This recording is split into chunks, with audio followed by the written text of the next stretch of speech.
In the city of Port Harcourt, reputation was a second skin. People wore it to weddings, to offices, and most loudly to church. Among all the shining reputations, none glittered more than that of Mrs. Hannah Adeyemi, wife of the celebrated pastor of Mercy Throne Chapel. She walked as though the ground owed her greeting. Her clothes were always bold, tailored to announce that she was still young, still desirable, still in control. Women admired her confidence, men pretended not to look too long.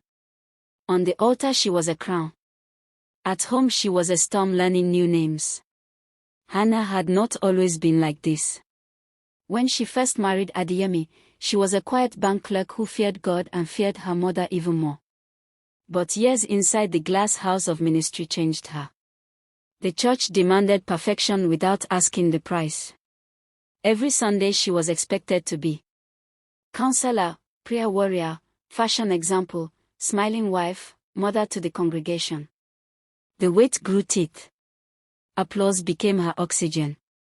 When younger women began to rise in the church, fresh faces with university English and social media elegance, Hannah felt an invisible clock ticking on her skin. A friend introduced her to a high-end cosmetic clinic on ABA Road.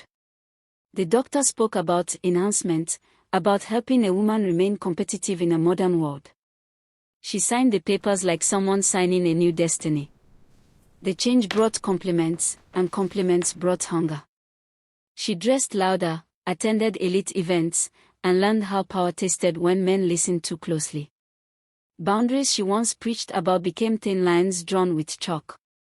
Meanwhile, Pastor Adeyemi traveled from crusade to crusade, chasing miracles while his own house learned to lie. The first rumor started with a car. A businessman in the church bought Hannah an expensive vehicle to support evangelism. She accepted with smiling prayers. Soon there were lunches that lasted too long, late-night calls disguised as counseling, and favors exchanged in the shadows of respectability. Nothing in her life looked sinful on the outside. That was the danger. Ebra, the choir coordinator, noticed patterns: the same men waiting after service, the same private meetings, the same unexplained expenses from church accounts Hannah managed. When the girl innocently asked questions, Hannah answered with fire. To protect her throne, she wounded the child. Ebra was removed from choir, labeled disrespectful, almost driven out of the church. The congregation clapped for their mother in Israel, not knowing the altar was bleeding. But secrets are bad swimmers, they eventually float. An internal audit uncovered transfers signed with Hannah's signature, money meant for widows that had paid clinic bills and luxury trips. Around the same time, screenshots of intimate conversations reached the pastorate anonymously. The mirror finally broke. The confrontation happened on a Tuesday morning.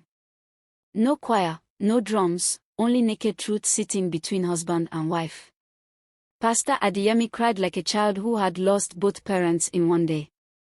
Hannah tried to defend herself, then discovered she had no language left.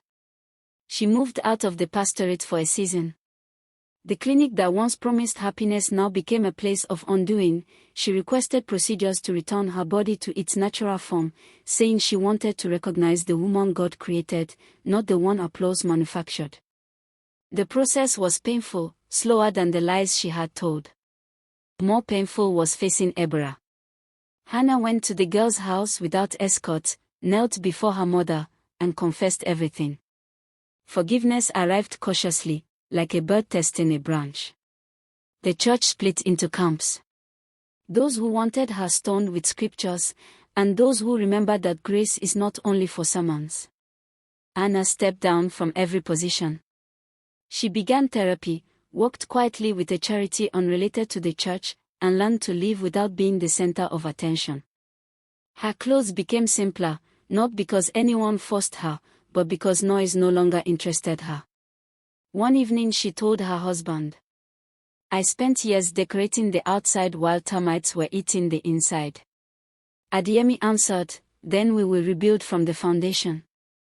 Today Hannah sits at the back during services. Some still judge her, some still gossip. But she has discovered a strange freedom in being ordinary. She learned that a woman can lose herself not only through poverty but through praise, and that the loudest sinner is often the one hiding behind the cleanest veil.